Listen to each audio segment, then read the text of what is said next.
السلام علیکم ورحمۃ اللہ وبرکاتہ نحمده ونصلی علی رسولہ الکریم اما بعد۔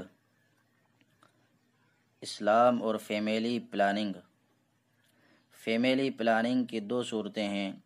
ایک یہ کہ اجتماعی طور پر قومی انداز میں آبادی روکنے کی کوشش کی جائے اور اضافہ آبادی بڑھنے کو ملکی اور قومی معیشت کے لیے ضرر رساں نقصان دہ سمجھا جائے تو یہ قطعاً جائز نہیں ہے، بلکہ یہ نظام خداوندی کے ساتھ کھلی بغاوت کے مرادف ہے۔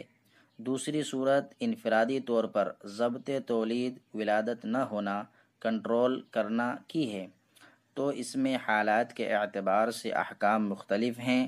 اگر جسمانی اور تربیتی اعتبار سے کوئی عذر نہ ہو تو بلا وجہ ضبط تولید شرعاً جائز نہیں ہے، اور اگر کوئی عذر ہو، مثلاً عورت بیمار ہو یا اتنی کمزور ہو کہ بار بار ولادت کا تحمل برداشت نہ کر سکے، یا پہلا بچہ اتنا کم عمر ہو کہ نئے استقرار حمل ٹھہرنے سے اس بچے کی نشو و نما، پرورش و صحت پر اثر پڑ سکتا ہو، تو ایسی صورت میں عارضی موانع حمل سے روکنے والی وقتی دوائیں، مثلاً گولیاں یا دیگر ذرائع سے ضبط تولید کی فی الجملہ گنجائش ہے۔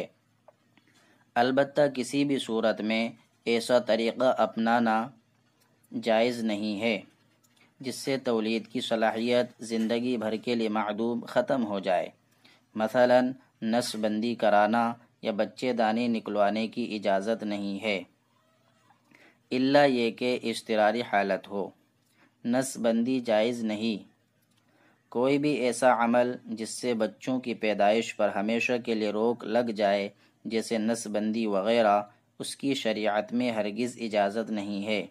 لیکن اگر معقول عذر ہو، مثلاً ماں بہت کمزور ہو یا بچہ بہت چھوٹا ہو، تو عارضی مانع حمل تدابیر اختیار کی جا سکتی ہیں تاکہ استقرار حمل نہ ہو۔